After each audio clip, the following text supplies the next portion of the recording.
Hi, everybody. Welcome to the Culture Sunglasses podcast. Welcome to whatever this I is. don't have sunglasses, but I have spoons. I have a pig on my head.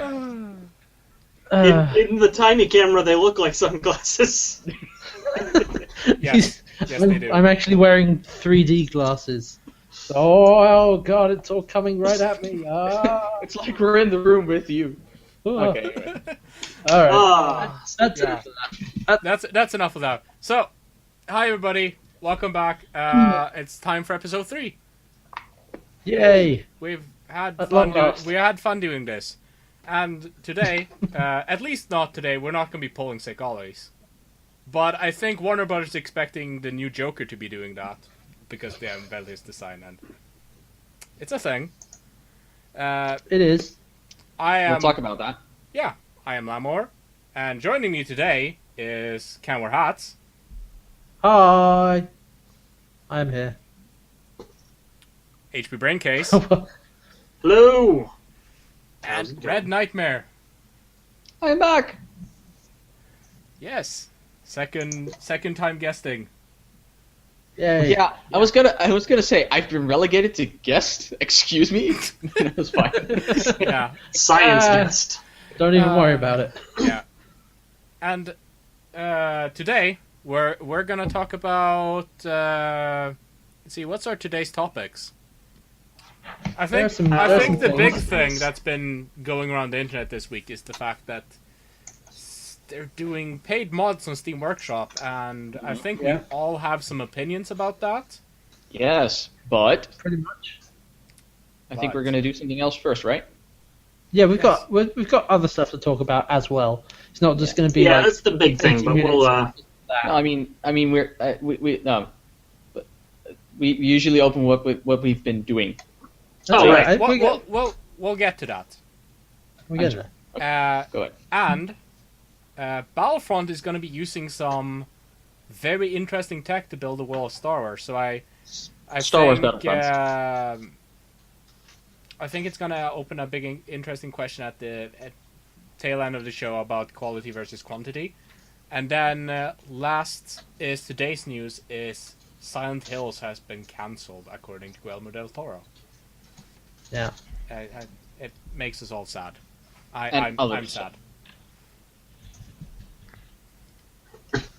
Yeah. So But before let's that- just go in and say what have we been doing this week? What have you been playing and what have you been having fun with? Sure.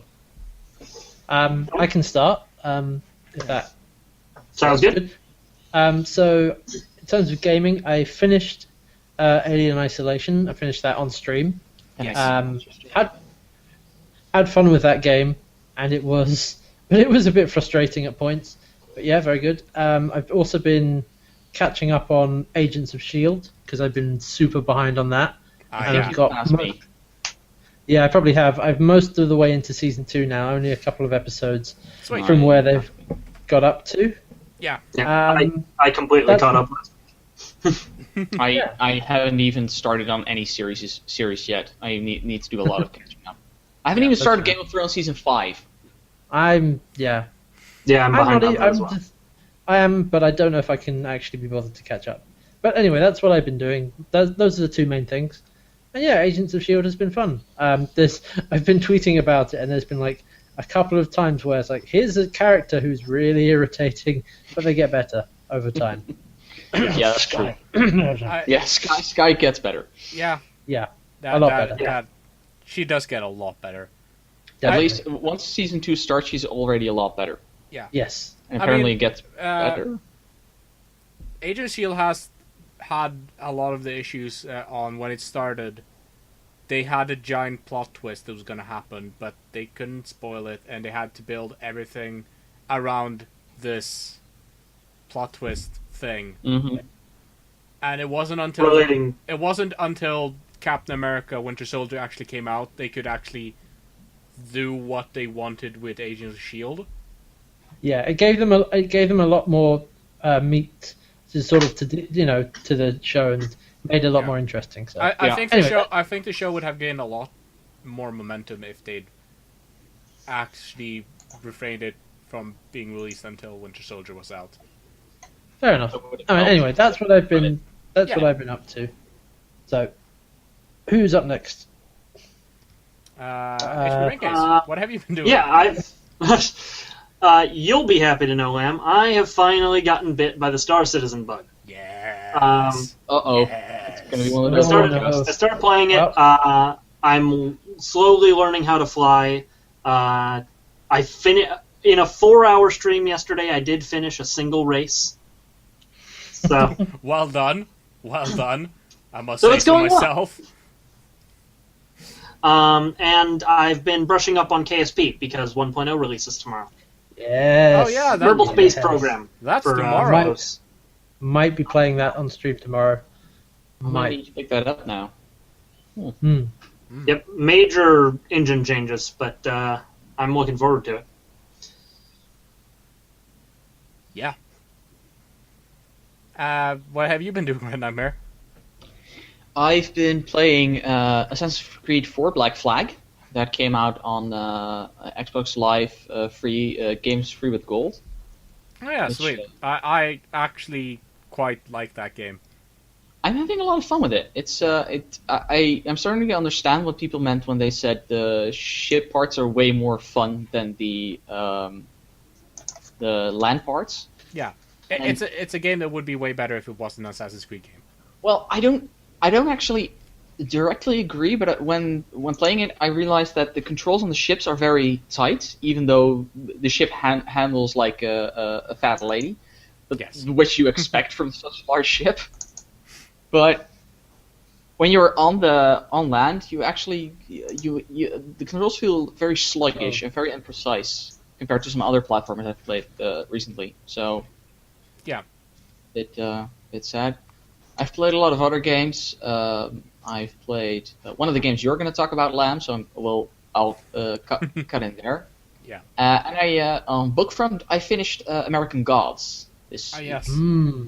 very good book. I am gonna do the whole piss off half of the internet saying I'm waiting for the TV show. I mean, as someone who's I've also read American Gods, that's actually fair because at some points it is very slow going, so I can understand. I kind of liked it, and I like how what I really like about Neil Gaiman's writing style is that I kind of see the cogs in the machine, if you guys know what I mean.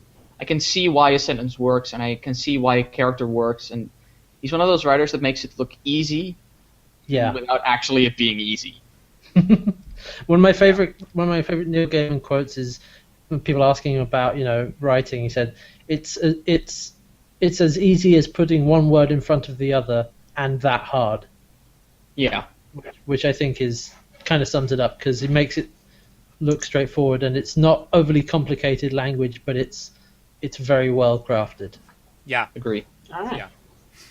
Yeah. American Gods is definitely on my to-read list.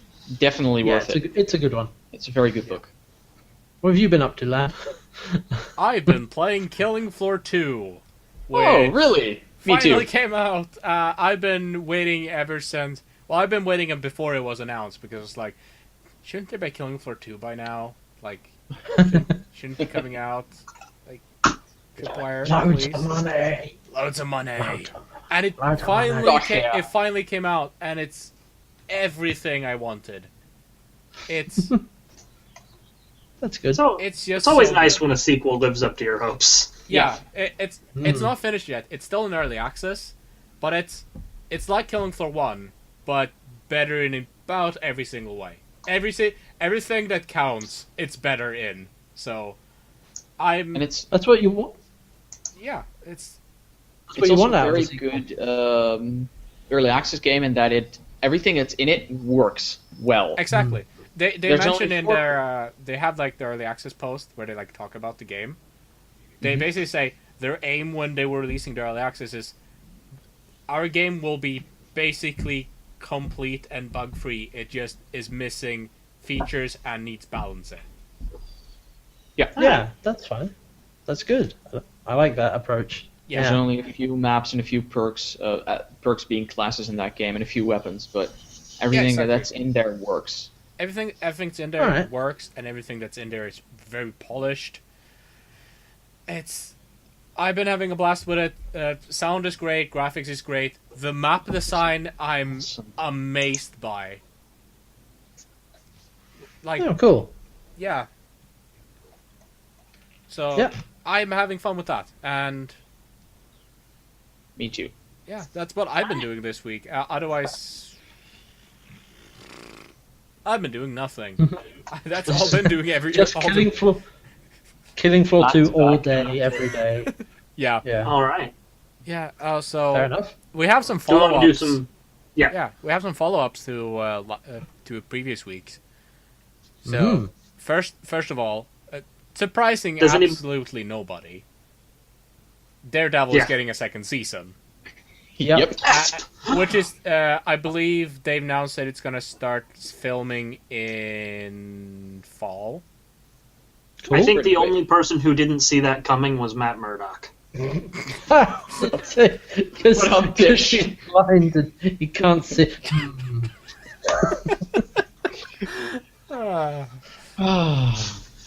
Yeah. No, I'm excited and not surprised at all because it's been doing a lot. It's getting a lot of good press and I know it's yeah. really good. So yeah. Yeah, I'm 7 episodes in now. I haven't had as much time to binge TV this week as I'd like, but oh boy, is it a good show. Oh yeah. Oh yeah. I still haven't started yet. Oh, it's definitely it's one of those things that will hook you in because it will. I think we talked about this the last time, but it's designed to be binge watched. Yeah, It's made exactly. with that in mind. I think- Once you start watching, it's hard to stop. I started It is. watching it again with my girlfriend because I was there visiting this weekend, and we started watching, and she saw like the first episodes. Like, I need to watch more now, because it's that kind of show. Fair enough. Yeah, yeah. Uh-huh. It's captivating. It's like I want to know more, and I've been seeing a lot of my Twitter feed of people also starting to watch it, and their reactions to some of the stuff that it does. Like, I don't think this is much. This isn't really a spoiler, but it's like, wait, is this episode trying to make me feel bad for the bad guy? And it's like, yeah, Oh, it makes my- a It does that? Yeah. Good. Good. It's a bad guy with motivations. Good. Yeah, exactly. like they did Wilson Fisk so good in the show. So, this is just Yeah. a general thing that I love when shows do it right. The bad guy who believes he's the hero of his own story. Exactly. That's the thing, Those because are the best. in real life, most bad people do not believe they're bad people. That's the point. That's why they can keep doing it, because if they thought they were evil people, most people wouldn't do it if they recognize that. Yeah. So it's a lot more, and it's a lot more interesting, because just the big bad guy who's like, "Muhaha, I am evil and I will hurt you," is boring. There's not really much you can do there. And also that long shot at the end of episode 2, though. Oh, yes. So good. If Fight you're gonna choreography. watch, Those if you're gonna watch old boy any part of references. Daredevil, watch up to the end of episode 2, and you'll be hooked.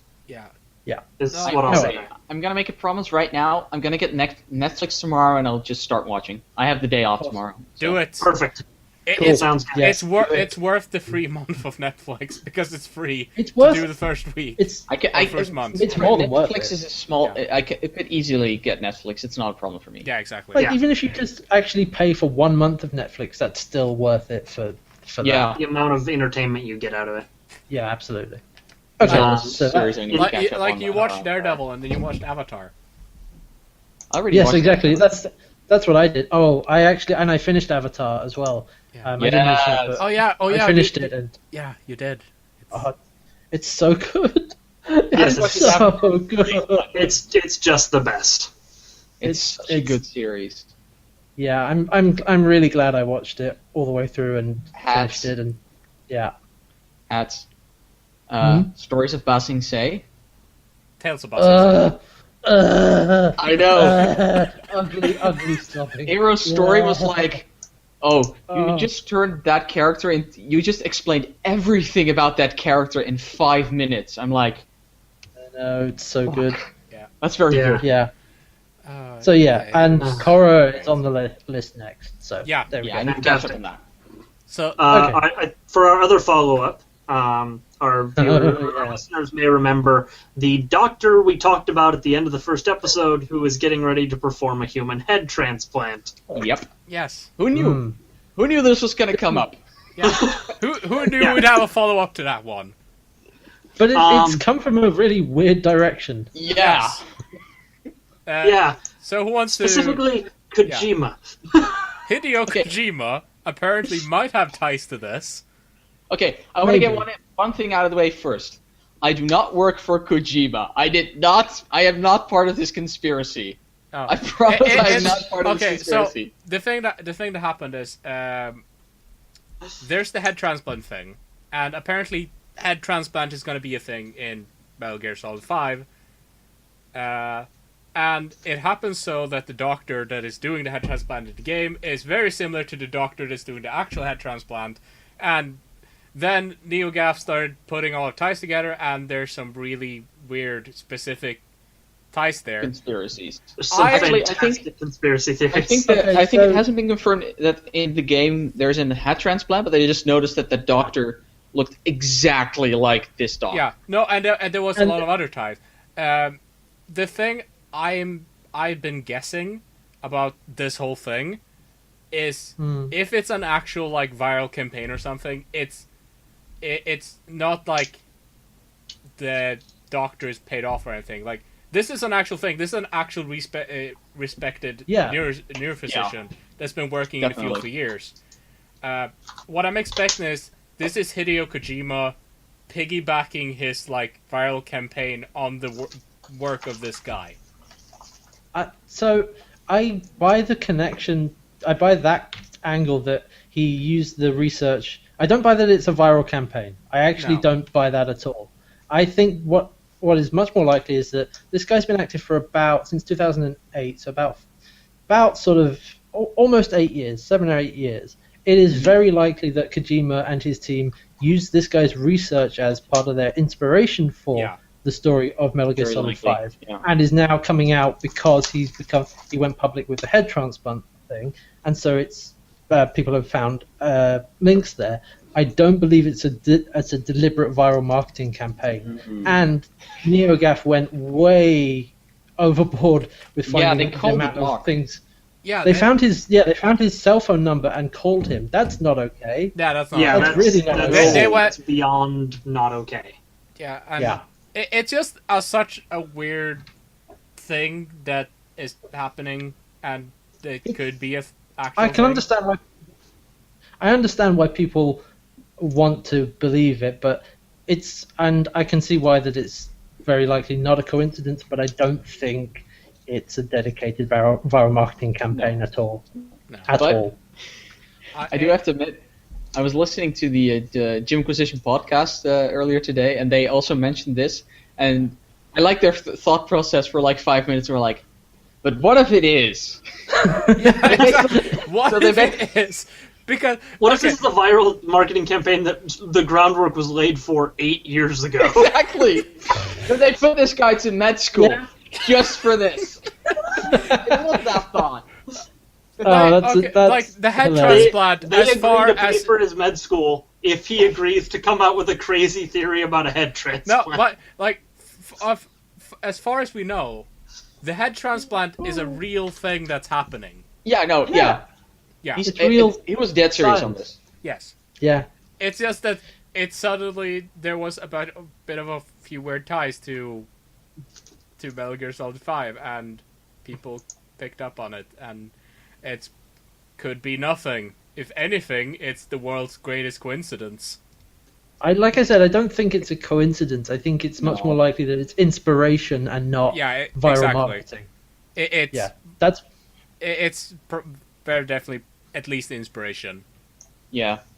So apparently the doc, by the way, is suing Kojima for using his likeness.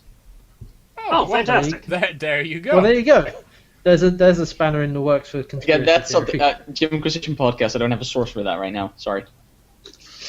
Damn it! You don't do without sources nowadays. Okay. Well, then it never happened. Ignore everything. Yeah. You saw nothing. So I think that does it for follow-ups. Yeah. That's in movie news. Which You there's might- a lot of this week. You might have seen a picture circulating that has been evoking some feelings, and it's they've unveiled the official design of the Joker in Suicide Squad. Played by Jared Leto. Yeah. I have feelings. I have opinions. I promised Ray I wouldn't do it, but Oh no. What are you gonna do? No. crawling in my skin. Oh no! These wounds, they cannot. He's never gonna help us again. Okay. You had one. I had So- to. It was.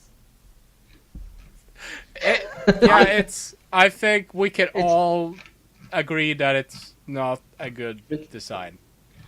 Nope. Oh, the design is not great, No. No. but it has elements that I like. If this were a fun take on the character cosplay, I would love this picture. Yeah. Fair enough. The ha-ha-ha tattoos and the fingers in the hair are, like, absolutely a reference to the Killing Joke. Yeah. The ha-ha-ha is sure, in the same font. It is. It's the same pose. And apparently this photo was composed by Jared Leto and David Ayer, the director. That gives me a little bit of hope.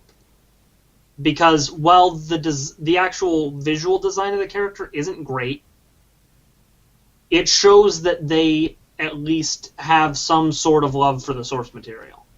Yeah. Like, Can I just raise a counterpoint? He has damaged written on his forehead. Yeah. So everything you just said is perfectly true. It is rendered invalid by the fact that he has damaged written on his forehead. Because how else are we going to know he's damaged? Like I said, if this were a cosplay yeah. of some sort of alternate universe Joker, I would be in love with this. That's the thing. I feel it feels like a cosplay that homages the Joker, It except feels like it doesn't feel like an actual design of the Joker. it's so. I tweeted about this, but it's like trying very hard to convince people that it is the Joker. It's like no, it's the Joker. Like you can see this. Like look at him, because it's trying way too. It's like what did I? It's a tattoo that says "damaged" on the Joker. Is like writing the word "pointy" on a sharp stick. Yeah, I remember that one. That's it's from my point of view, the Jedi are evil of tattoos, because it's telling and not showing in like terms of character design. Mm-hmm. Yeah. So like it's really really dumb. I agree. It's and I always come down on the side of less is more when it comes to character design. So Yeah, I agree on that. If I've learned one thing from Batman-related properties in cinema over the years, though, it is not to jump to conclusions. Sure, like Fair. I'm perfectly willing to be surprised by the acting and the actual portrayal of the Joker, but this isn't a good sign. Let's put it that way. Yeah, this is a bad start. I'll give you that. But everybody thought Heath Ledger as the Joker was a bad start.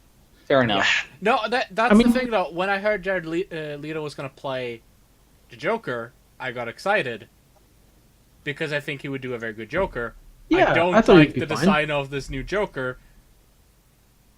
The other thing is you compare the first images released of Heath Ledger, and it was different, and people were concerned about it, but it was very minimal, and it was just his face with a bright red smile across it.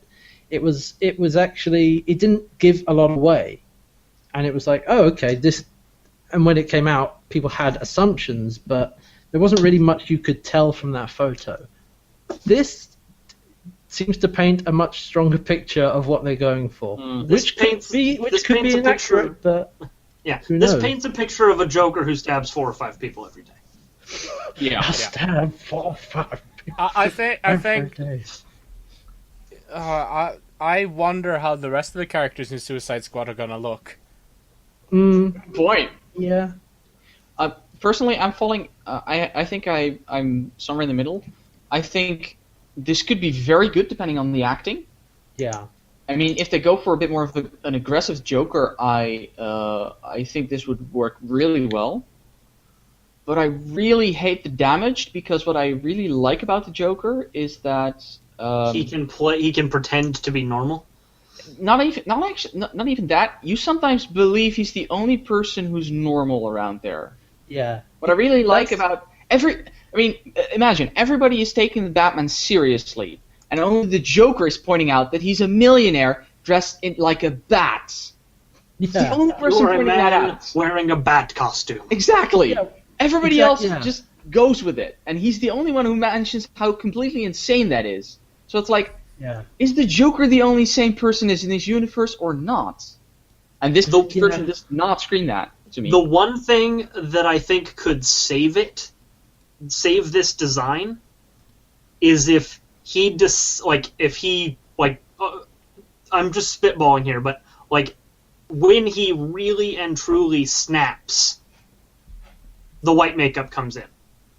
But he's already super looks- pale. Yeah, he's already really pale. Yeah. They But could if the white makeup cover it comes up. in and he covers up his face, then damage- damage goes away. But then That might how work. will we know he's damaged though? Through the acting. How will we be able to tell if he puts the white makeup on? Never And that really- doesn't, like, The fact that they're doing the Killing Joke pose makes me wonder if they're sneaking his origin story in, whatever it doesn't- version of it, Yeah. which it might. do. And so if he's this crazy guy who goes on, who becomes a criminal, and then becomes the Joker, the white makeup might come in. That's just hypothetical. That might work, actually. I agree. That could work. So if this I is- mean, I would believe that if he wasn't covered in tattoos that are the Joker, like Joker. Yeah, if he wasn't Okay. clearly already the Joker. Yeah, if you didn't have Okay. ha ha ha tattooed over like his entire chest and arm, plus the Joker's smile tattooed on his other arm. Yeah. Fair point. I'll give you that. I'm just hopeful. I love the Joker. Hope is the And first step to disappointment. I want to believe. I also love the Joker, but I have given up on DC movie properties a long while ago. Yeah. I'm still looking for Yeah. Batman Superman, but that's just I saw that see. trailer. I was like, oh. Yeah, we talked about that last week. It was. That's what we can sum it up as. It hurts me because DC is why I'm into comics. Yeah. Specifically, the animated Batman series from the 90s, because that was the best fucking shit ever. Yeah. That's the the whole same for me, original yeah. interconnected DCAU. That's is- Bruce Timm. Yeah. Bruce Timm's work was. The animated stuff is amazing.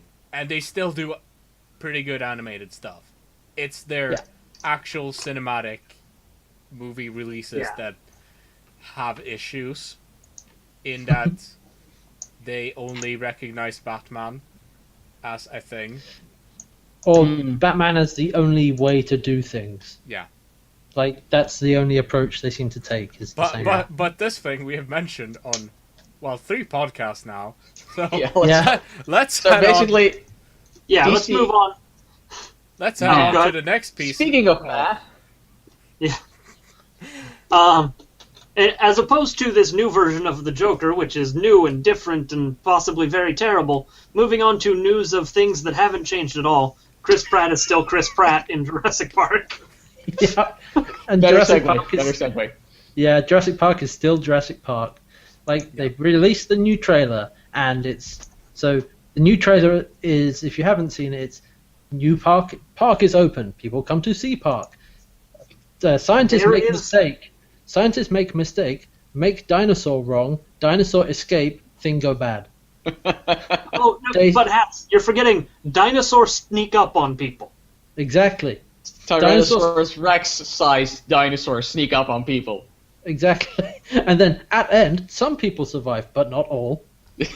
And also pterodactyls. Because why not? And they Apparently, they're communicating. The dinosaurs are now talking to each other. Yeah. Yep. The T-Rex hybrid negotiates with the pterodactyls in the trailer or something. It's like comes out with a megaphone. It's like, I want $2 million and a helicopter.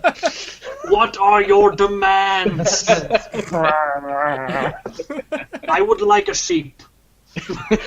At some point, like Chris Pratt turns to someone and says, "We don't negotiate with dinosaurs. We don't negotiate with prehistoric terrorists." Oh, I don't know. Oh dear. Pterosaurus Rex. There's so much stupid in that trailer. It's just wow. I'm absolutely going to see that movie, though, but I'm going to see it for Chris Pratt being Chris Pratt. They completely missed what dinosaurs makes interesting, and they were like, okay, dinosaurs are incredibly boring. We need to add more stuff. Wait, no, stop. Sorry, dinosaurs are boring. Excuse me?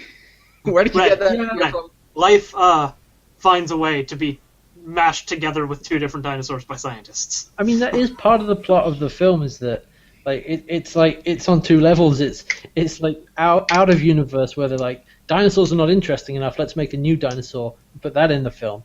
And in universe where the plot is the past isn't doing very well, so they make a new dinosaur.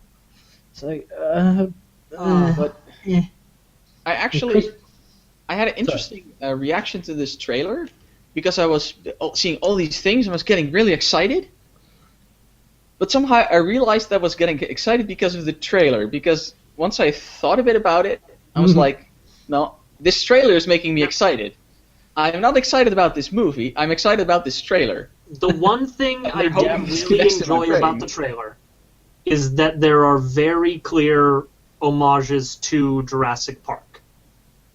yeah. There's the kids stuck in a vehicle while the dinosaur comes up to them. There's the broken fence. There are things in the trailer that like they tug on that nostalgia string really well. Yeah. But there's another movie that also has these things. The original Jurassic Park. Yes. Which is still a thing. You can still watch this. It's all about dollar bills. That's what it's like. You know, let's milk that nostalgia dollar. But this more. one has Chris Pratt. It does. I'm trying not to let that cloud my judgment. Put it one way. I am absolutely letting it cloud my judgment. That's fair. And the thing is, I know I'm letting it cloud my judgment, and I'm going to see Star-Lord with dinosaurs. Yeah. Okay. Does he name the Raptors after his crewmates from Guardians of the Galaxy? That's all I want to know. Is there a Raptor named Raccoon? Indiana, Star-Lord, and the Temple of Dinosaurs. Sorry, Rocket.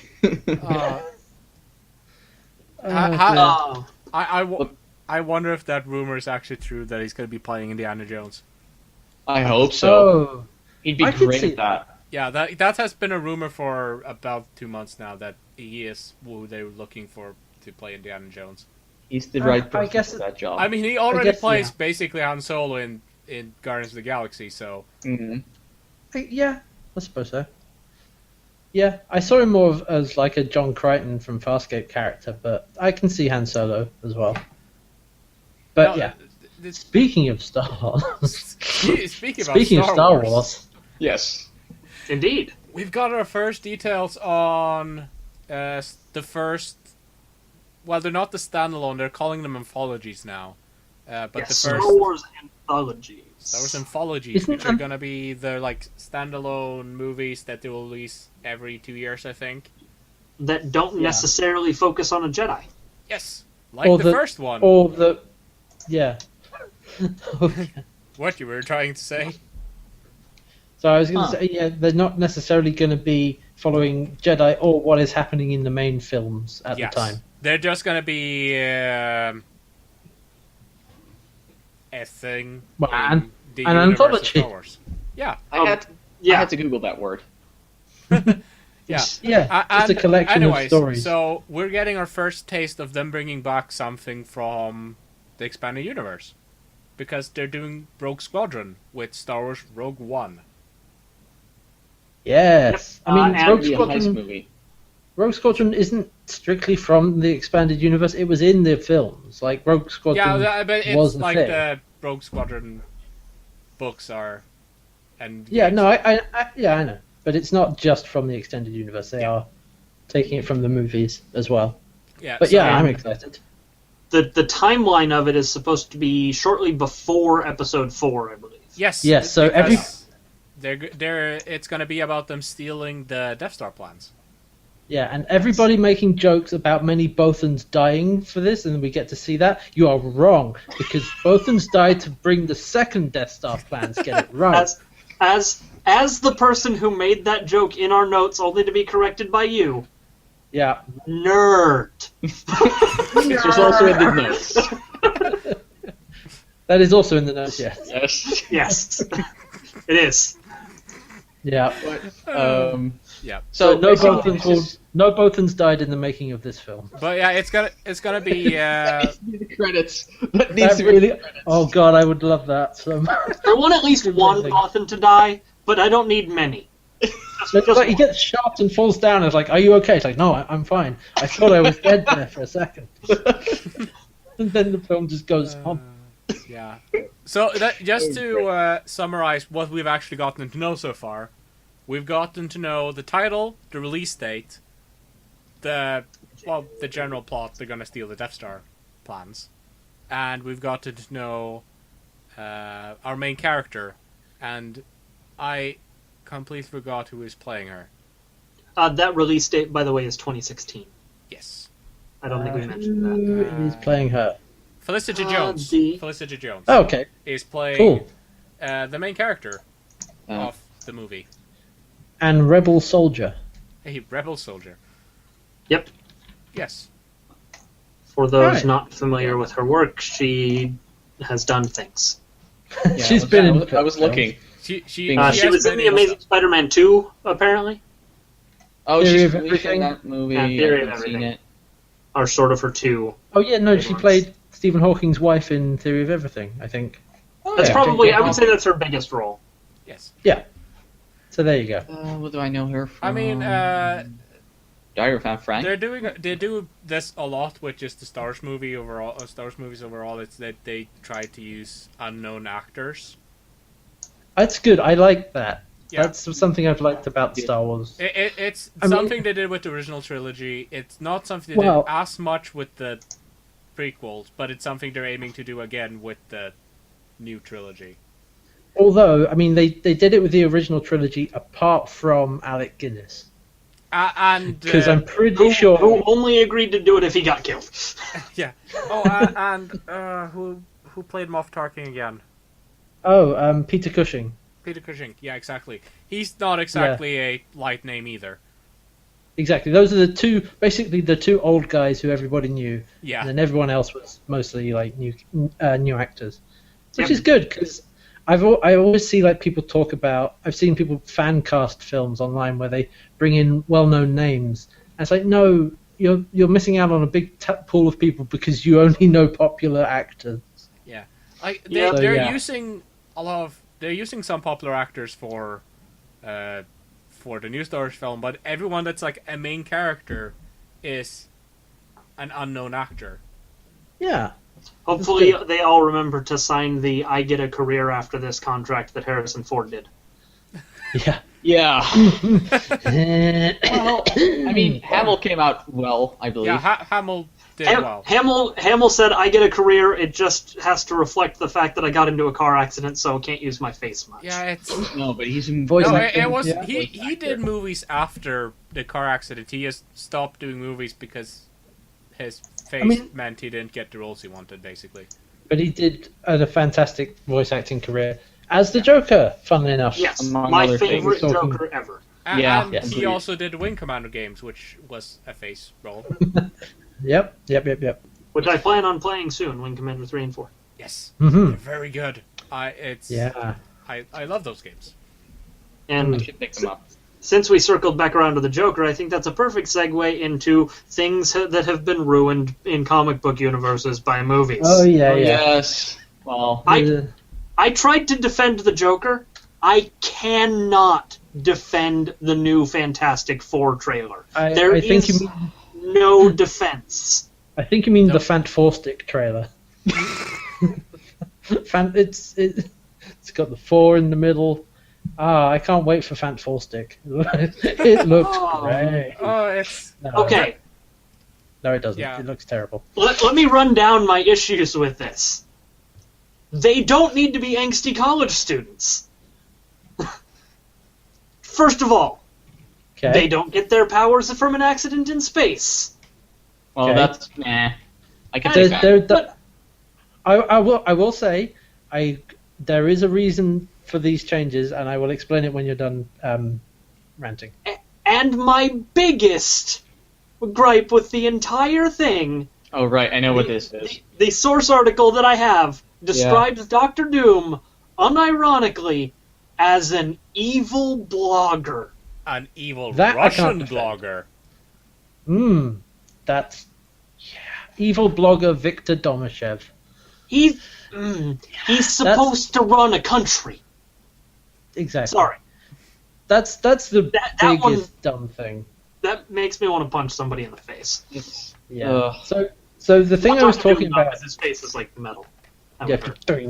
So the thing I was talking about, the reason they're college students and the reason it's not space accident is because they're, much like they did with the Amazing Spider-Man, or like they did with some of the Marvel films, they're basing a lot of it off the Ultimate Marvel universe. And in Ultimate Marvel, the Fantastic Four are a lot younger and get their powers from a dimensional accident, like in this film. So but is Doctor Doom a blogger? No. That's the thing. That's why I said I can't defend. There's no reason for that. That's got no precedent. Actually, earlier sources said he was like an evil Russian hacker, which was like, wow, they're just going all out on everything media fears right now. Now he's an evil Russian blogger, which is everything old media fears. Yeah, exactly. I was going to say. Yeah, previously he ran some. I was just terrified he was going to run like some film version of WikiLeaks or something. That's clearly what they were going for. I would be not surprised if that's actually what happens. Or he's like the founder of the in-universe version of the Pirate Bay. Yeah. Which is like the domain address is Latveria. That's... This movie, like, ever since it's been, like, they've talked about this movie a lot during production, and everything that's ever been said about it has sounded like a complete train wreck.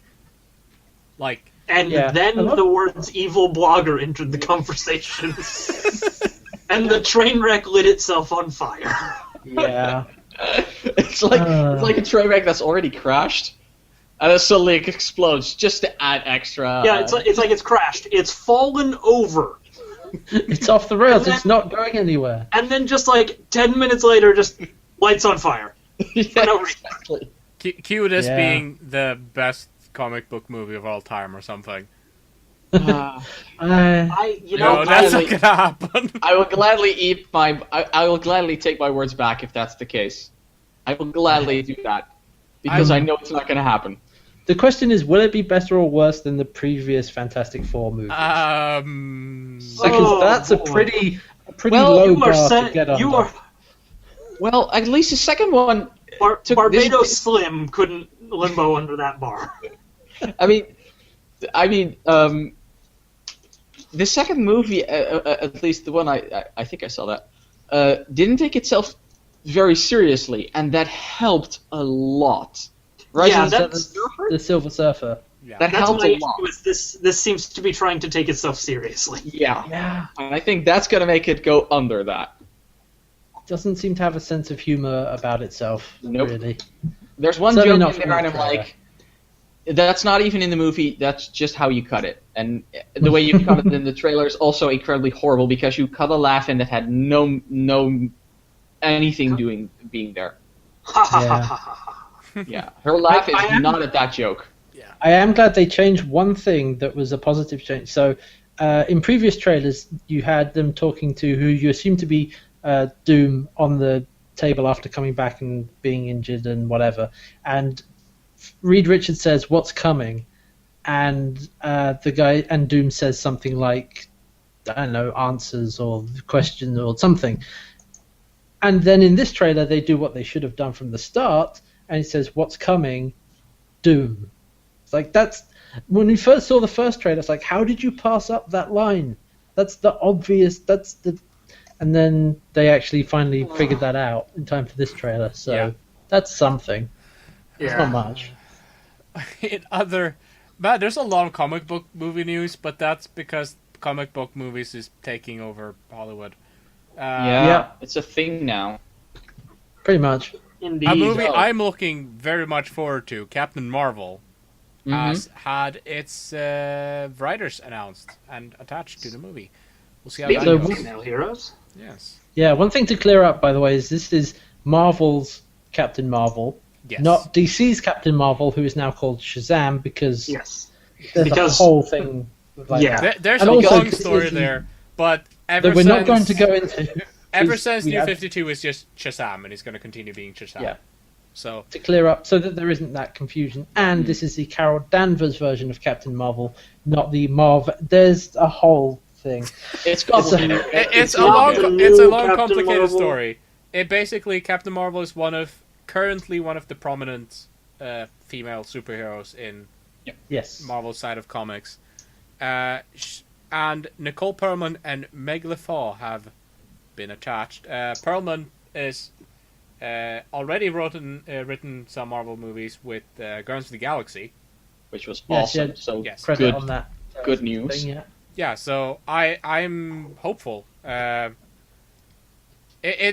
talked about this last week with Wonder Woman going with a mostly female production crew, and it looks like Marvel is doing kind of the same thing with Captain Marvel. Yeah. Female heroes written by female writers. Exactly, and the rumored Black Widow movie, or the one that Scarlett Johansson said they were talking about doing, there's rumor that Perlman is gonna be writing that one as well. Well, she's working on what IMDb said was, what was it? What did they use? I need to look this up.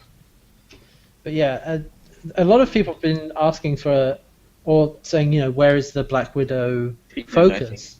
Yeah. Because she's kind of been put to the side a little bit. So I know we're not talking about Avengers much because it's, first of all, it's not out everywhere. It's still not out in America. But I know it will be a main topic next week. Yes, but I know me and Lam have both seen it. Yes. And I don't want to spoil anything, but I will say they did change the focus of the film, so Black Widow is not as to the front as she was in the original film, which is a kind of a shame because it's a bit of a waste. So that's one thing. We'll get into that next week when everyone has seen it and we can all talk about it. But it does seem like she's been kind of sidelined a little bit, and a solo movie is a good step and a really good thing because there's a lot you can do with her character that they haven't been doing. I really hope for that solo movie that they're gonna do basically make it in large part the James Bond movie with her, because her character would fit in that perfectly. That would be great. I think if the new solo movie will be a direct sequel to Avengers 2, I already know what they're probably gonna do with it. Yeah, but that's spoilers. That's spoilers. Talk about that next time. Big spoilers. Okay, well, because I don't know that, I'm just gonna go on with my idea. Yeah. Because what I hope is that at some point she's just gonna seduce a guy, and basically go James Bond on a guy just to get in somewhere. And there's a lot of people first, a lot of people are going to be like, "Hey, that's not," and then realize that that's exactly what James Bond does, and oh, that would be cool. Really Like that's gonna happen. Yeah, like a reversal of that would be neat. The people they first have outrage that he's treating these men like that, and then because everything in the movie is also very James Bondy, they're like, "Wait." Suddenly realization. we're deconstructing James Bond. Yeah. Yeah. Okay. So yeah. Yeah. Yeah. So yeah, that'd be cool. Okay. What? I think we don't have any more movie news. No, that's. discuss. I mean, We're not that's quite done with comic book news. But we're not Yes. done with comic book news. Let's return to regular, boring paper comics that nobody you cares read about with your anymore. hands.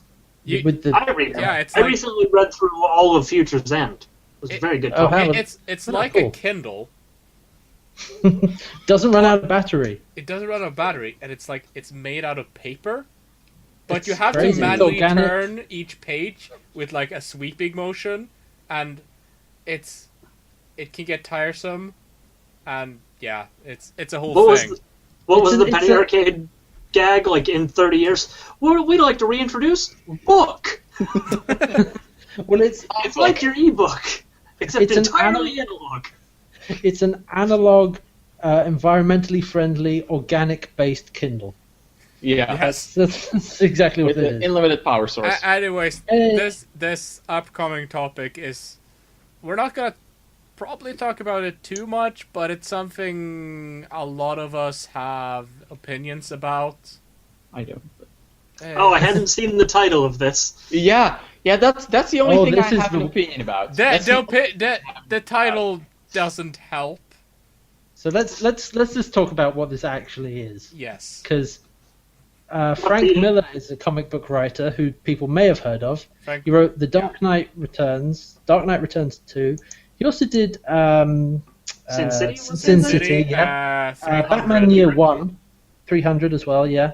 A lot of different things that he's Yes. done, and he's back now with The Dark Knight 3. And here's the subtitle for this: The Dark Knight 3: Okay, The I'm Master Race. DK Master Race. The Master Race, yeah. I'm concerned. The big Me too. the big concern is everyone that basically is well versed in Frank Miller knows he did a lot of really good early works, and now does Frank Miller. then he became who we now know as Frank Miller. He kind of started getting creative leeway, which introduced some elements into his writing. He got very. I don't want to say crazy because that's a bit dismissive, but he got very. Political. Yeah, that's political and not in a good way. It was very opinionated, very Dogmatic? You got a very dogmatic. That's the perfect word. Thank you. Yes, that's in his writing. So the original Dark Knight comic, The Dark Knight Returns, was actually very good. It was a future Batman where he's got very old. He stopped being Batman and he gets back into it, and it's a kind of look at why he is Batman. Is it because it's a reaction to crime, or is it because he likes being Batman and wants to do it? And it's a very good and very dark comic. He also wrote Batman Year One, which is a good start of like Batman's first year, and he was very good at that. And then Dark Knight Returns 2 was terrible. Yeah, and You mean The Dark Knight Strikes Again? Dark Knight Strikes Again. That's the one. Yeah, I couldn't remember the proper title. and then That's the. Oh. yeah, and then he did All Star Batman, which is All-Star it's a Bat- it's very polarizing work. It's known as both, like, some people don't care for it, and for some people it's like the worst thing that. Oh no, Could no! never I listen. recommend people read it only because it is hilarious Yeah, and it's not on basi- purpose. It's basically It is. what if Batman was an actual lunatic, like Like actual insane lunatic. there's a point at which. Sorry, there's a point at which they have to deal with the Green Lantern, who doesn't trust them, like Batman and Robin. So they meet him in a room where they painted everything yellow, including themselves. and then Batman offers Green Lantern a glass of lemonade. And Green Lantern slaps it out of the way and says, "Damn you and your damn lemonade." Oh, it's Read it great because because it is it's hilarious. and It's not good. no, it's not. Hilarious. And it Batnana. has the very famous "I'm the goddamn Batman" line. No. You see, that's not the full line. The full line for I know. effect is, "What are you, dense? Are you retarded or something? I'm the goddamn Batman." I haven't read this comic, but I'm just imagining Batman and Robin standing there casually with yellow paint still dripping off them. No, yeah, part of that page is them finishing painting everything with like a roller with yellow paint on it, just like. But this is Frank Miller's grizzled, old, like really wide-headed Yes, Batman. yes, exactly. In yellow.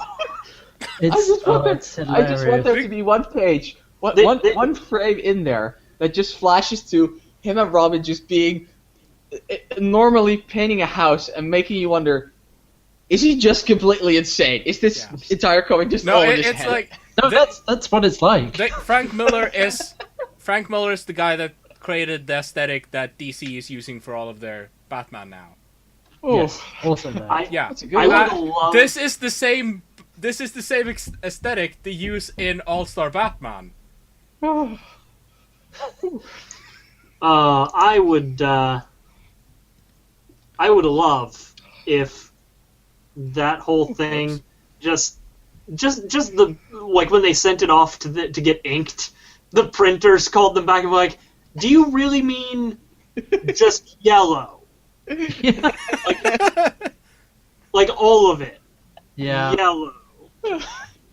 And there are some really. It's just. It's, I can bring it. we just I can sent bring it up away. here on stream. It's Yeah. it's beautiful. It's Oh god, you should read All Star Batman. It's hilarious. It's so funny. oh, it's wonderful. it's not a on thing. not on purpose. Not on purpose, but it's hilarious. Anyway, this guy who wrote this is making a new Batman Yeah. comic He Oh, is. called The Master Race. I mean, basically, if you want to talk about how the political stuff that Frank Miller gets into, he's basically the guy that everyone Sorry, chat.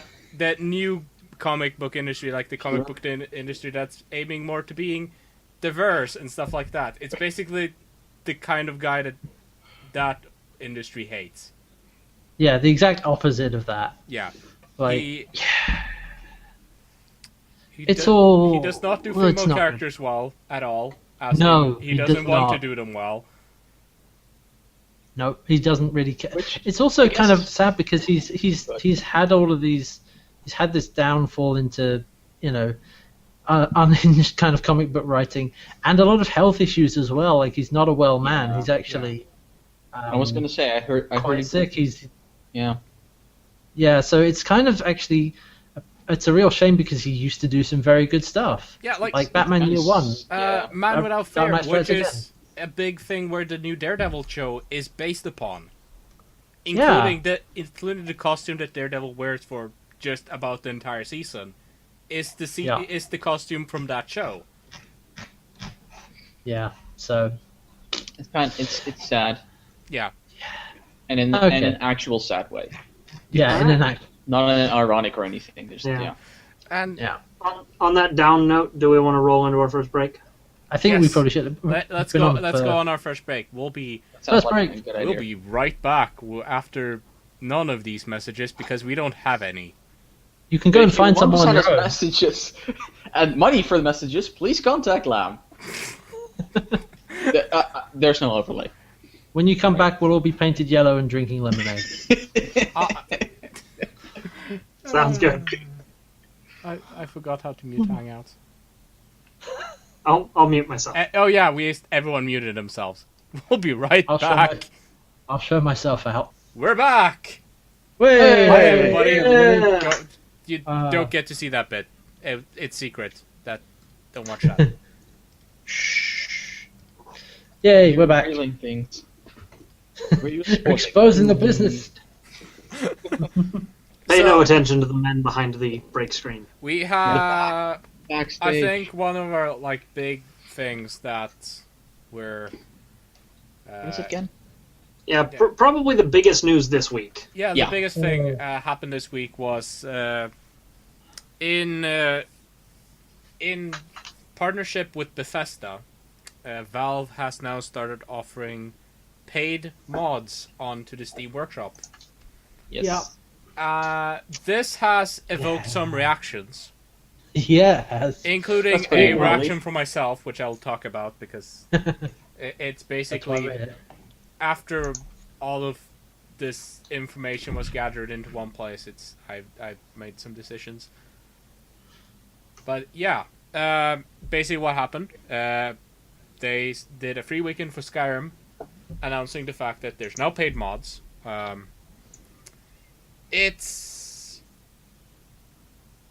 reactions are not great. It's mixed leaning towards bad. When I first heard this piece of news, when they first announced that there was going to be paid mods, I was like, great. I like being able to support these people because some of these people do amazing work. Exactly. The way it's implemented is not good. Yeah, I have no problem supporting people who make mods at all. I think that's a fine idea. Like you said, the way they're doing it is... It's... and the way that this has happened is also it introduces some amazingly big problems. Well, should we run down how it actually works, like the plan? Yeah. That would help. Yeah. Because they have a breakdown of who gets the money, and you can basically it's very straightforward because you put the mod on the workshop, and you can use the workshop to install the mod, like you do for other things already. Like you might sign up, like when you get like a Left 4 Dead mod, you can just click the thing that'll install it for you, so it's no hassle. Because a lot of the time with mods, it could be very tricky to get it to work. Yeah. I know this feels. Yeah. So yeah, you install it, and that's very straightforward, and it's hosted on the Steam Workshop. That's all fine. Yeah. It's paid, so it's paid. There are various different pricing options. You can select the pay what you want thing, or you can charge a set amount for it. The breakdown of who gets the money. Currently, it's only Bethesda doing it. Bethesda is basically the first studio to they're the pilot get program. in on this. Yeah. So this is not This is probably not going to be the same for every studio, but no. Basically, what is it like? 70. The breakdown is it's 25% to the modder, to the modder, and 30% to Valve, and 45% to Bethesda. Is the breakdown exactly? So the modders only get a quarter of what you pay for it, and then Valve gets some.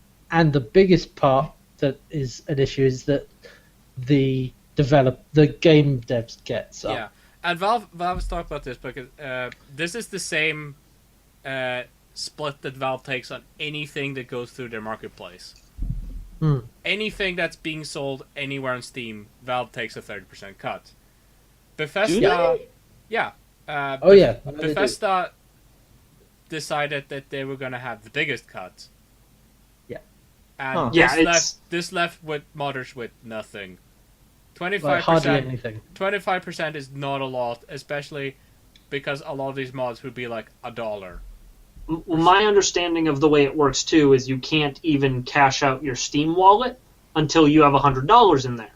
So say you have a mod that sells for $4, you need to sell that to 100 people, and then your 25% gets your Steam wallet up to $100. That's when you can actually get money. So you need to make at least $400. Basically, you need $400 in sales on your mod before you can get any money from it. And again, like Valve, they're already trying to make amends for this. Like, Gabe Newell did a impromptu AMA on our gaming yesterday because he was gone for a few days, and then he came back, and suddenly his inbox, everything, email and everything is spammed full of messages, and he was like, "What the hell happened now?" Yeah. It's like that scene from Community where Troy walks in and his apartment's on fire. Yeah, basically. What? Pretty much. Yeah. No, Yeah. he comes back in, everything's on fire, people are beating each other. It's, that's what it was like. I was gone for 5 minutes. And they mentioned like Valve's cut, like if the modder wants Valve to donate part of their revenue instead, like Valve will take up to 5% of their cut and give it to like say Nexus, which is the other like big mod site. Like Valve will actually do that. Like, Yeah, and Nexus. They're already listening to community and trying to make amends for this. Yeah, Well, I mean, Bethesda Nexus had a big has- long post. Yeah. Nexus had a big long post about why they're accepting that money because they were, quite rightly concerned a lot of people would be angry that they were taking money from this. But Yeah. I think they basically said, Nexus is never going to charge for mods, and we're taking what little we can from this because we want to work with this and to make something good out of it, basically. Yeah. And if they can get a little bit of money from this whole debacle, then sure, why not? I guess. Yeah. That was the gist I got from their response, which I can understand because it's a little bit of money coming their way that they don't have to do anything about, and it doesn't affect how they operate directly. No. So that's fine. Like Yeah. the simplest fix that I can see like right now that would alleviate half the issues is remove the paywall, keep the pay what you want, and What do you mean with paywall? There's some mods that you can set. Well, you can set it to either require people to pay or have it be a pay what you want, and that what you want can be zero. Because that basically exactly is that important? I 'Cause know that- the answer, but I mean, that kind of functions as a donate option rather than just paying for the mod. exactly. yeah, but it has to do with the fact that some mods require other mods. Yes, Yes, this is something I'll get Important part. into because there's a specific mod that this big problem has started, surrounding around. It's all like a massive ham sandwich, and it's a good idea in it's a good idea in theory, not a good idea in practice, or at least the way they're practicing it. Yeah, it's poorly implemented and has led to things like a lot of mods that are out there have other mods made by other people as dependencies, which Yes. wasn't a big issue when they were all free. And the big one, the one that's basically, if you go into any list of like these are the mods you should get when you get Skyrim, there's one specific mod called Sky UI that changes the interface of the game to be more PC friendly. Mm-hmm. Yeah. Because the original UI is kind of shit. Yes. It's controller optimized. Yeah, exactly. Yeah. And the thing is, they added later into Sky UI called something mod configuration manager, which is a separate page in Sky UI where you can in-game change settings in your mods without having to go into INI files and stuff like that. There's just a page. Here's the things you can like activate and deactivate about the mod. The stats you can change. A lot of mods now depends on that, but the authors of Sky UI decided to pull the mod from Nexus and put it up on the Steam workshop, and I don't remember how much they are charging for it, But they are charging for they're it. charging for it. Like you have to buy Sky UI now, and like a good half of like the biggest mods all depend on this one mod. Yeah, that's the really stupid thing is, you just break the whole dependency thing just goes out the window. It's, And this is Pretty the much. entire thing. Like I mentioned today on my Twitter that I'm not going to stream more Skyrim because I started streaming Skyrim, and part of why I did that stream was I wanted to promote cool mods. But at the moment, the entire mod sphere in Skyrim is scrambled. There's it's on fire. And it's on fire. Like if I try to promote mods, I have no idea which ones will you have to pay like $5 for, and I don't know which mods you'll have to like buy to run this other mod. It's like I got all of my mods and stuff together right before this happened. Like the day I started streaming Skyrim was the day when this thing happened. God, the timing on that. Yeah. It's how many mods are you running total, by the way? Was it like around 200? Okay, so around 200. Yes. So that's 200 to make it interesting and different and playable and all these kind of stuff. And is that something? Is that like an atypical number, or do a lot of people run that many mods? That is like most people will run between like 50 and above 150. It's not okay, it's not an atypical model number at all. Like people will run a lot of mods. So if you even if like you're running 200 mods and say all of those mods are now paid and it's $1 per mod, that's still $200. Yeah. For all the mods that you have. And that's not even getting into the potential intellectual property snafu. Yeah. There's a lot of that going on right now. A lot of mods out there borrow codes from other people's mod.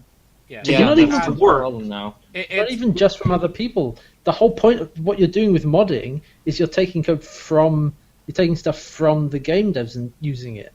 Yeah. Well, because Bethesda is tied in with a cut, I assume that part is worked out. Mm-hmm. Yeah, but that's why I don't get why it even happened. Yeah. But it's like if somebody, say there's a mod developer who stopped working on his mod 3 years ago. Yeah. And somebody else picked it up and updated it and made it functional now, and suddenly that mod's a paid mod on Steam. That's got all of that guy's original code in there. Yeah.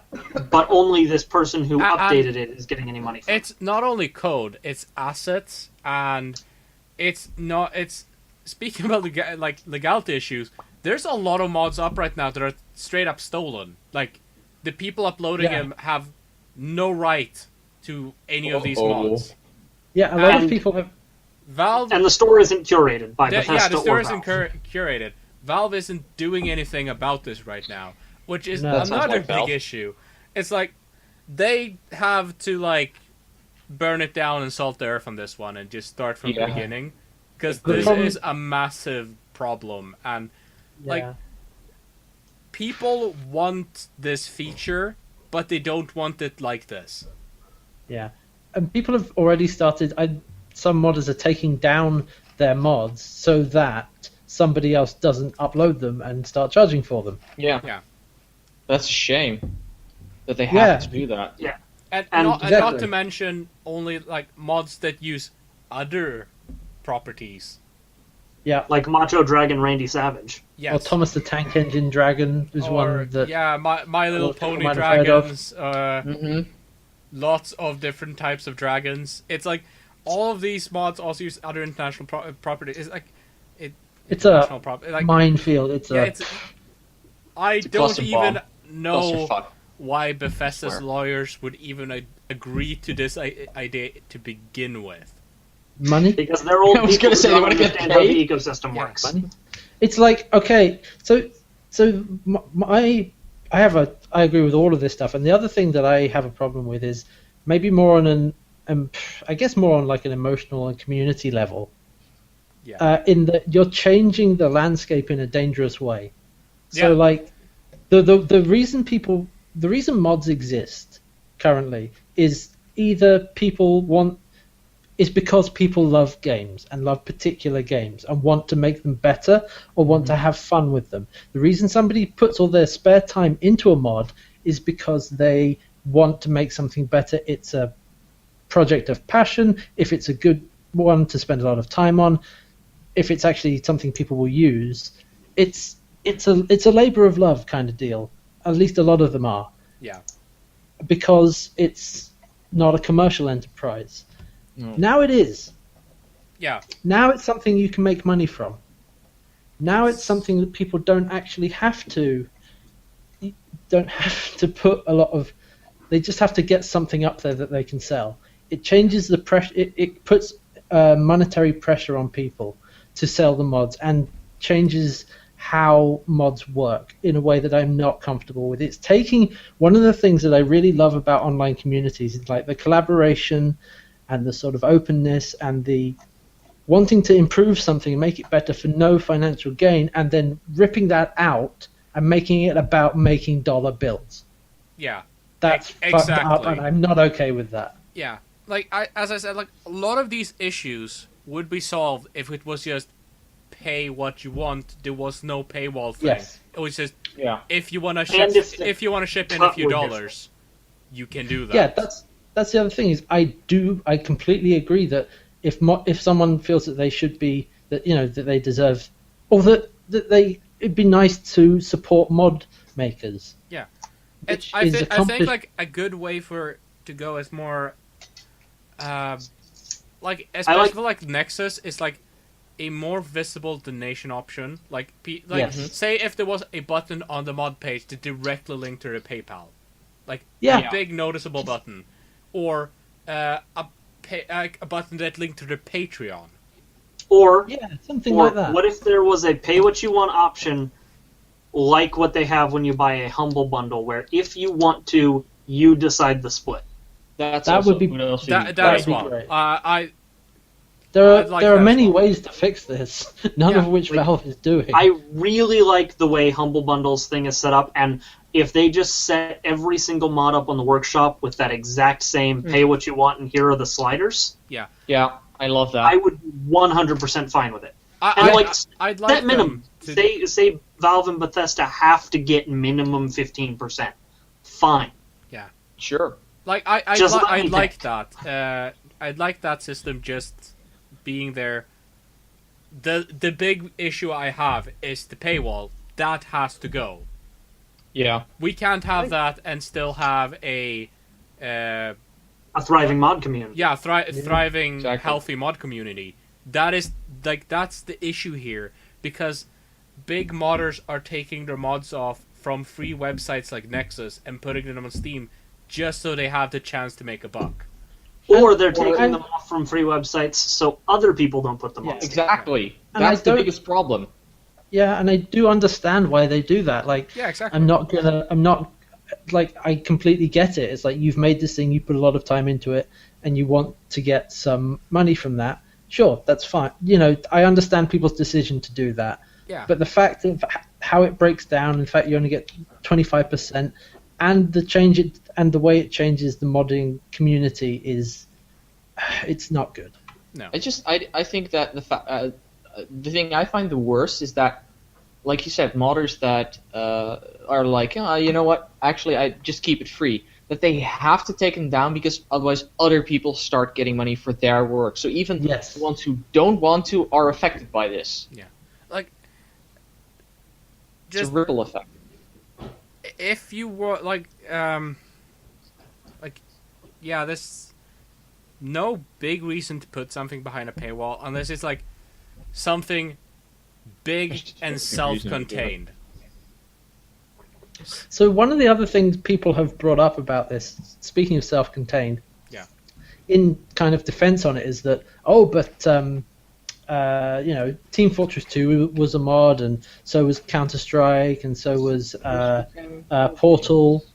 So they were mods originally, and yeah, they were, but it's not the same thing, because what happened was they were originally mods, and then the people who made those mods were taken in-house to develop a game, which was then released. Yeah, Dota same thing. Wasn't even technically a mod; it was a separate game. But I don't think that's like the best counter argument at all. No, it's not. No. And that's what I'm saying. It's a complete BS counter argument, because they were taken in and brought on board to an actual game studio and then made a game which was then released on Steam. It could be a thing if there's a German studio that they made an entire standalone. It wasn't standalone, but it was like a complete game on the Oblivion engine, and they're making a second one on Skyrim engine. I know that one.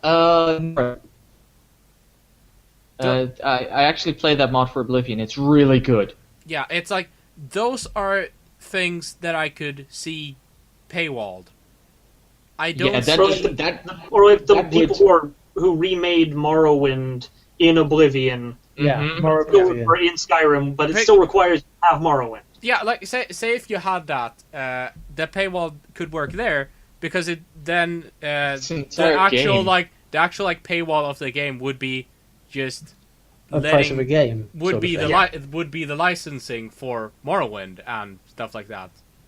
Yeah, it's when it's basically an entirely different game that is its own mod. That's when justifying a paywall makes more sense. Exactly. But yeah, so actually I was wrong. Portal wasn't a mod. But, Portal Yeah, was a the- student the project. game Student Nordback project. it was a project. Yeah. The other thing I wanted to mention, because Kerbal Space Program is coming out tomorrow. Yes. 1.0 Yes. is tomorrow. And and Squad, who make KSB, have actually they've got another approach to this, which I'm also a fan of. Which is quote unquote the right way to do it. So they're an indie studio, and they've been developing Kerbal Space Program in alpha, early access, whatever, for a very long time. And in 4 that years, I believe, 2011. Yeah. In Wow. that time, there have been some big mods for it, like aerodynamics. Yeah, Ferrum Aerospace, Deadly yeah. Reentry. Yep.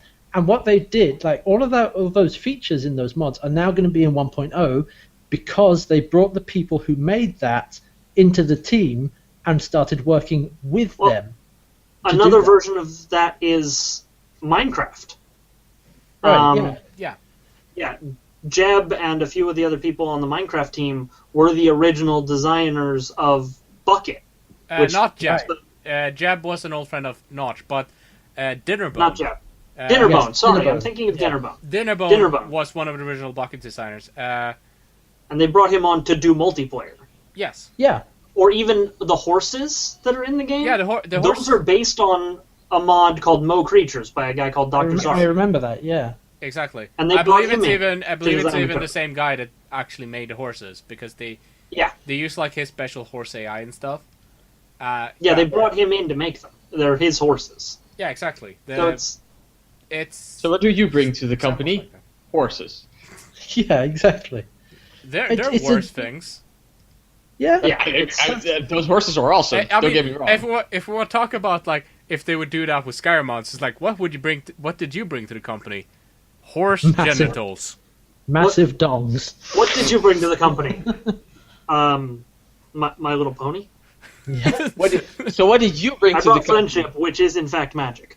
I once put Random Man Savage voice on a dragon, and now we're apparently doing that for the new game, and I don't really understand it. I'm a bit afraid. So what did you bring to the company? Horse armor. Oh god. Oh, yeah. Speaking of So snafus, anyway. Let's move on.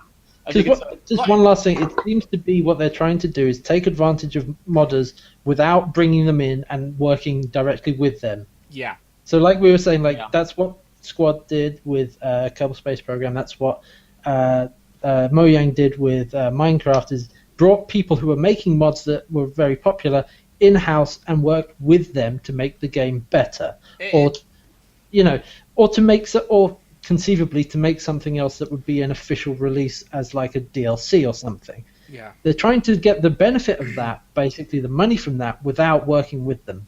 Exactly. Yeah. To just take the money from their work without doing anything. I completely them at lost all. my train of thought, but yeah, that basically Bethesda's always been or at least known as a studio who basically releases a game that would be by most people considered half finished and then letting community fix it. Yeah, at least unofficially letting community. I don't know if that, like the relationship they had with modders was kind of like, not don't ask, don't tell, but like we're not going to pay any attention to it.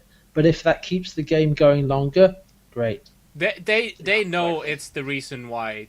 Oh yeah, no, I'm sure they do, but they don't say they're not. Their official they don't think stance on official. Like Skyrim is now 4 years old, and it's still like I think it's on a top 5 of most played games on Steam. Yeah. Yeah, it still has a massive amount of players playing it daily,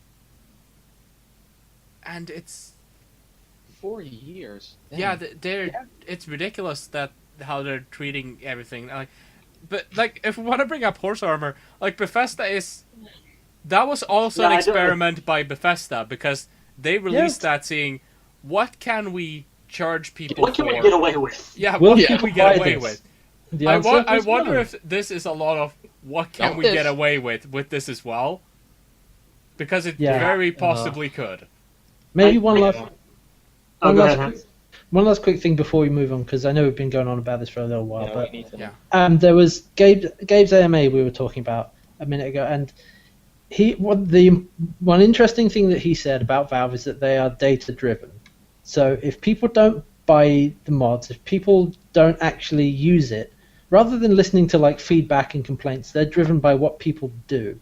So if nobody pays any money for this, then they're going to view it as a failure. So if you want to do something, if you're worried about this, don't buy mods. If you want to do something, do nothing. Do nothing. Perfect. Perfect. Ignore it. Spread the word to people that they shouldn't buy these mods. Put your fingers in your ears, go la la la la la, and ignore it until it goes away. Once a problem is solved by that. If anything, I want to see an iteration on the system to work out the kinks. Yeah, I think what's most likely. I think to sum up, we can say that paid Skyrim mods is a lot like communism. Great on paper, terrible in implementation. I can live with this. Space! I will go to the one place not tainted... Speaking of space... You can't say I will go to the one place not tainted by capitalism. Valve! Because... That's the complete opposite of the truth. Yeah. Indeed. But speaking of space... Yeah, back to our Some favorite thing. War in the stars. Which is Star Wars. At least have a little shorter discussion on the concept of quantity versus quality. Funnily enough, coming after that long discussion. Mods add a lot of quantity, at least, and many times also a lot of quality. But there has been some hate leveraged towards the new Battlefront that's coming out. People have been posting lists of, this is what is in Battlefront 2 versus this is what is in Battlefront... Not Battlefront. 3. Battlefront. This is what's in EA Battlefront. Yeah, so... EA Star Wars Battlefront. Yeah, so DICE is going to be using some very interesting technology to be making this new game. I think the one that's definitely the most exciting is they're going to be using the technique photogrammetry, which if you've ever seen the game The Vanishing of Ethan Carter and how amazing that game looks, it's the technique they use to build that entire game. Yeah, taking thousands and thousands of photographs and using them as the basis for a 3D model that is incredibly realistic and lifelike. And apparently, they just need to do all those pictures, because I think the program does the creation. Yeah, you do them from specific ranges and then angles and stuff, and the program will figure out points on the model, then it start rendering it, and then you clean it up afterwards. And that's the thing, they're not doing necessarily. Well, I don't know. They might be doing it for landscape, but the important thing that they are doing it for is the models, is the X-wing models and the Death Star models. Original. Yeah, exactly. They have gotten access to the vault by LucasArts to all the original props from the original trilogy, and they're actually scanning them in to the game in amazing fidelity, and it's I am very excited by that, and I like DICE as a company. Say what you will about EA, DICE is they're still good, and they still do amazing quality work, and I'm excited by that part, and I'm also excited because I'm a sound nerd. The other part is the PC version, specifically of Battlefront, will be using the new Dolby Atmos technology, which has been so far only limited to movies. But Battlefront is the only it's the first game that will be using it, at least as of now. And basically the way it works is it creates a virtual surround bubble around the player. Mm. And yeah, it's surround sound to the nth degree. Yeah. Yeah. And you can have a ridiculous amount of simultaneous tracks. You can have up to 128 simultaneous tracks. That's a lot. Which is a lot of sound. Yeah. And they use that to build a soundscape around the player, and it's amazingly detailed, and it's going to be the first game that uses it. And as a sound nerd, and basically, this is what I'm going to be working in the future, this makes me very excited. Cool. Yeah. It does make sense that it's only on PC, I guess, because maybe I don't know about the technical specs of like an Xbox or a PS4 and if they could actually do this. But my guess is that people who play on PC are more likely to use headphones. Yeah, I think that's part of it. And people who will play on an Xbox or PS4 will just use the TV. Yeah. So I mean, I would be honestly surprised if you told me that even like the most recent generation of consoles, Xbox One, PS4, have the hardware backbone. Oh yeah, No, like no, I don't it- know. Not even just technical specs, like how powerful it is, but the firmware, software, hardware combination Sure. to do that, to Yeah, put out 128 simultaneous audio it's tracks. also like in decoding audio is actually a big effort on the processing side, and Okay. having that many audio tracks as they're touting with Dolby Atmos is you're gonna have a lot of decoding going on, which is probably why this has been only limited to movies. Yeah, that makes sense. Yeah. Yeah. Jinx. Okay. And it bears the question to,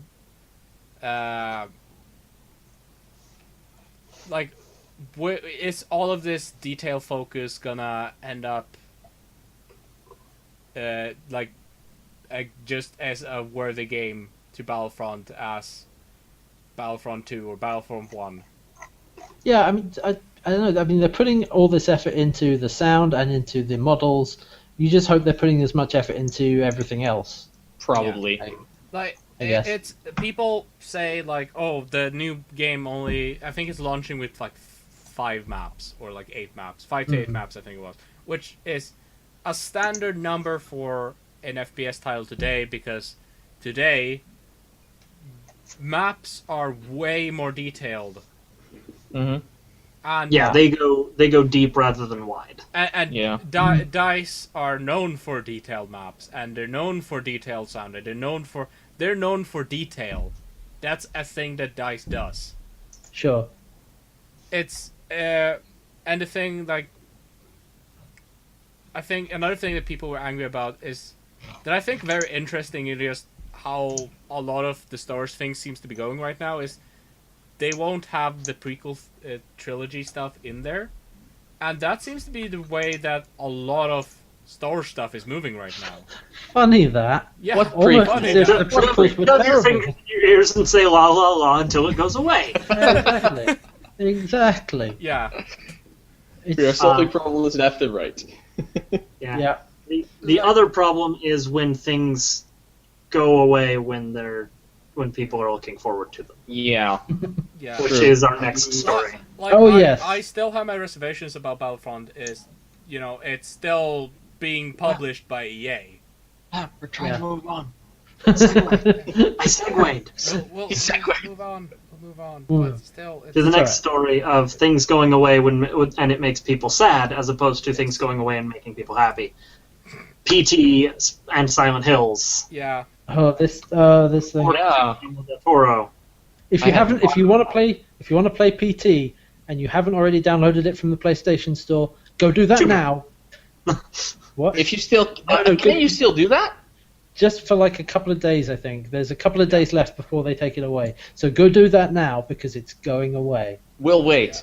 We'll wait. Let me check. We're not actually going to wait, but I'm. If it is still up and you can still download it and you want to play it, you should do that. Yeah. While you still can. So, it was announced today, much to the sadness of everyone on the internet, that Silent Hills has been cancelled, or at least according to Guillermo del Toro himself, it's been cancelled. He announced this at the the San Francisco International Film Festival? Yeah. San Francisco Film Fest, yeah. Yeah. Has it been properly confirmed? Because the last I saw, it was still something of a rumor. It wasn't confirmed, but it has not been officially confirmed by Konami. But yeah, at this point, Guillermo del Toro is at least not working on it. Okay. And I think, if he specifically said that it's cancelled, not that his partnership with that is cancelled, from what I've seen from Del Toro in interviews and also Nerdist podcast, because you get a good idea of what a person is at that, he's not the type of person to bullshit about this. Yeah, Sure. The exact quote is, quote, "It's not gonna happen, and that breaks my greasy heart." End quote. That sounds like Del Toro. Yeah. Yeah. Well, there you go. But if that's the quote, then it might just mean that he's not working on it anymore. Potentially, yeah. That needs more clarification, but it's not a good. Doesn't sound good. We know the fact that PT is disappearing says enough, actually. We know that Hideo Kojima is not working on it. And because he split with Konami. Yeah, and that was the other. He was the other big name on that project. Well, that's why everyone was excited for it. Yeah, because it's going to be Hideo Kojima and Guillermo del Toro. That sounds awesome. Hideo Kojima, Guillermo del Toro, and Norman Reedus, of all people. But yeah, sure. I'll take it. And you had PT, which I've not played, but I've heard was amazingly scary. Yeah. And Guillermo del Toro and Hideo Kojima was aiming to do things that had never been done in horror games because it was considered going too far, was what they were saying. Interesting. And apparently it may have been too far. Yeah, I was going to say, what did it mean with too far? Who knows? Yeah.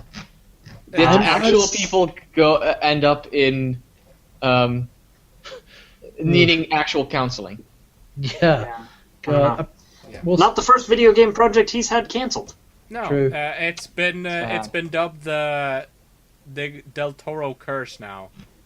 Just like the Halo movie.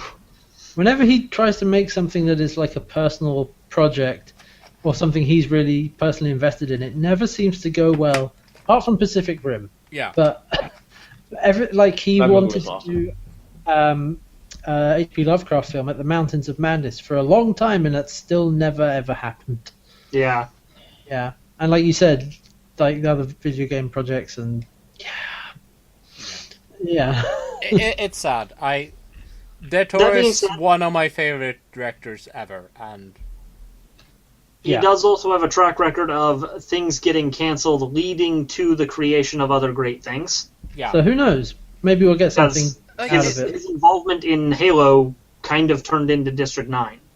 Well, it kind of because Neil Blomkamp got involved in that, and then the Halo film didn't happen, but Neil Blomkamp was able to make District 9 because I think basically because Guillermo del Toro liked his work, and was like, you should, this guy's good. And then he made Chappie, which was apparently terrible. Yeah. And then basically District 9 turned into Del Toro working on Hobbit, which he left because of the differences, which led him to making Pacific Rim, which was awesome. Yes. So, and the sequel will be out, I think, 2017. That was some recent news. I'm excited. I don't know if I want a sequel to that, but anyway. I'll watch it. No, you want a sequel to that because they're gonna have mecha kaijus. Exactly. He confirmed, like, the same week that Pacific Rim aired. He's like, if we're making a sequel to Pacific Rim, it's gonna have mecha kaijus. Of course. I knew that. Kaiju. Makes sense. That's why you want a sequel to Pacific Rim. And I hope that now does just to actually happen. wrap up, just the last of the news and say our goodbyes. I say I skip. Hmm? I say we skip the last one. Yeah. Yeah. So, we can just go with This one. Just a little bit of tech news. Are you tired of Windows 8 and do you hate the number 9? Yes and yes. Because Windows 10 is going to launch at the end of July, according to AMD.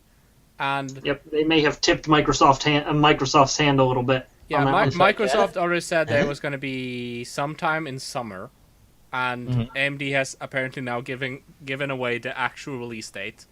So Sure. we'll see if they stick to that. Yeah. Still, What I've seen of Windows 10 so far has been promising. Yes, and isn't it basically it's available to people who already have Windows 8? yes. And Everyone that has Windows 8 and 7 gets a free upgrade for a year, I think. For a year. Yeah. Okay, I see. I want an upgrade, considering there was some stuff with that, with the end user license agreement. We'll see how it shakes out. But yeah, we'll see. It's just a neat thing. It seems promising so far. Plus, DirectX 12 is something I'm excited for. Yeah, and it's coming soon. So there you go. It's coming soon. So there's a bit of final news for you, and now we'll sign off for the day. And Wrap up. We still haven't gotten it to 80 minutes, guys. How Farewell. we aren't actually at Avita 80 minutes. Goodbye. Do we have time over? No, when did we start? I think we started at 25, 2 hours ago. So Well, 21, the 25. sign-off time, we can come in a little bit under this week, I think. Exactly. 80 And I minutes. mean, we can cover all the rumors and everything in the after show. You know, 90 minutes is an hour and a half, right? Yeah, I know. Yeah. So we're well over 80 minutes now. Okay, I so know. yeah. Anyways, so first of all, for everyone that's watching the video cast, I'm really sorry for Yeah. the Blame the overlay, Technical difficulties this week. overlay and stuff because we had technical difficulty with Skype, so we had to improvise. Yeah. We're going to have words with Skype. Yeah. Very loud one. Assuming we can get a call with them to work. Quite possibly switching out Skype for something else. Yes. We'll figure it out. Yeah. Anyways, thanks everyone for joining us today. There's all the relevant links to these people will be under the channel, or under the description, in the chat, under everything. It's gonna be under somewhere. It'll be around. It'll be around. But anyways, Camo Hats. Hey, thanks for joining us today, everybody. And yeah, you can find me on my Twitter and Twitch under Can't Wear Hats. I will be doing some streams tomorrow, possibly playing Kerbal Space Program 1.0 since that releases tomorrow, and I do like the KSP. And yeah, and I will hopefully see you there. If not, somewhere else, Survivor TV, who knows. But yeah, it's been fun. Yeah. HP Braincase. Similarly, you can find me on Twitch and Twitter at HP Braincase.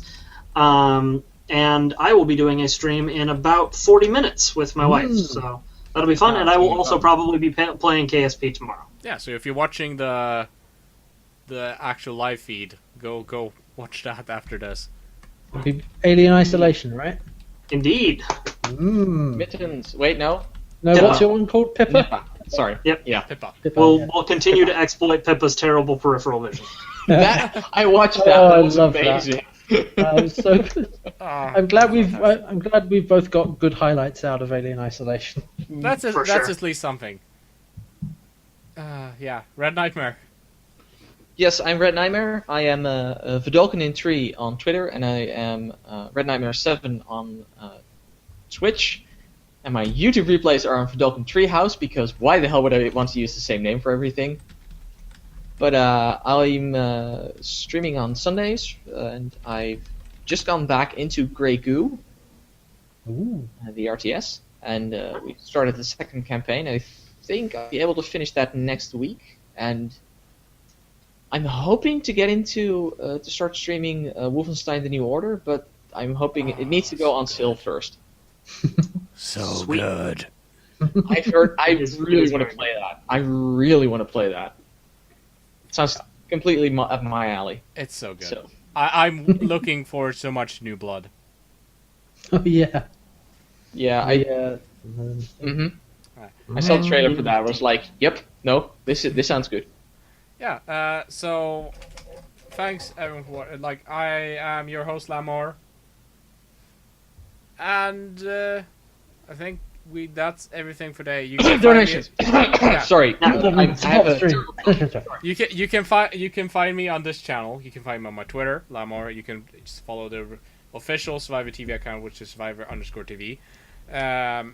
Which you should all go do. If you wanna support this stream, we have a donation link below.